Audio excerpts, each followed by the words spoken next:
پہلا جز یا سپارہ جو قرآن مجید کا کہلاتا ہے، اس میں ایک بڑی بات سورہ فاتحہ میں ہے. ہم ہر نماز میں یہ دعا پڑھتے ہیں، اور اس میں جو چیز اللہ تعالیٰ نے ہمیں سکھائی ہے وہ اللہ سے دعا مانگنے اور گفتگو کرنے کا ادب طریقہ ہے، اور یہ کہ اس سے کیا مانگنا چاہیے.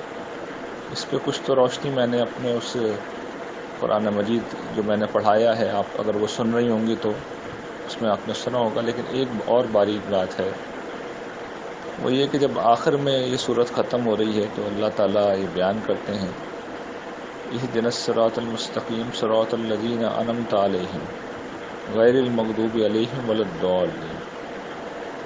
مطلب آپ سب کو معلوم ہے کہ ہمیں اس راستے پہ چلا جس پہ چلنے والوں پر تو نے انعام کیا، انعمت علیہم غیر المغضوب علیہم، نہ کہ وہ جو مغصوب ہوئے، ولا الضالین، نہ وہ جو گمراہ ہیں. تو اس میں آپ اللہ کی بارگاہ کا ادب دیکھیے کہ جب انعام کا ذکر آیا تو اس کی نسبت اللہ کی طرف ہے، انعمتا، تو نے انعام کیا.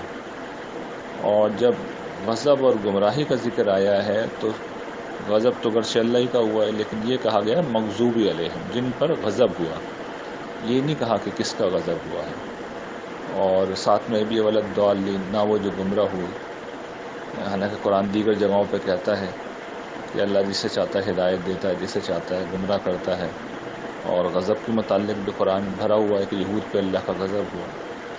لیکن اللہ کی بارگاہ کا ادب اس صورت میں یہ سکھایا گیا ہے کہ جب اللہ سے گفتگو و مکالمہ کریں تو اس کی بارگاہ کی طرف کوئی منفی چیز، چاہے وہ حقیقت بھی کیوں نہ ہو، بیان نہیں کرنی چاہیے. یعنی غضب اللہ نے کیا ہے اس لیے کہ وہ مستحق تھے اس کے، لیکن ہمارا کام کیا ہے کہ ہم اس کو اسی طرح بیان کریں؟ نہیں، ہمیں انعام بیان کرنا چاہیے کہ انعمت علیہم، تو نے انعام کیا.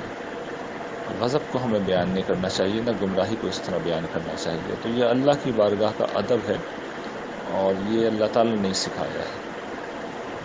آپ سب کا بہت بہت شکریہ. انشاءاللہ ہر روز کچھ نہ کچھ ایسی چیز آپ کو میں سکھاتا چلے جاؤں گا. اگر آپ کو سننا چاہتے ہیں، دلچسپی رکھتے ہیں. اللہ آپ لوگوں کو خوش رکھے.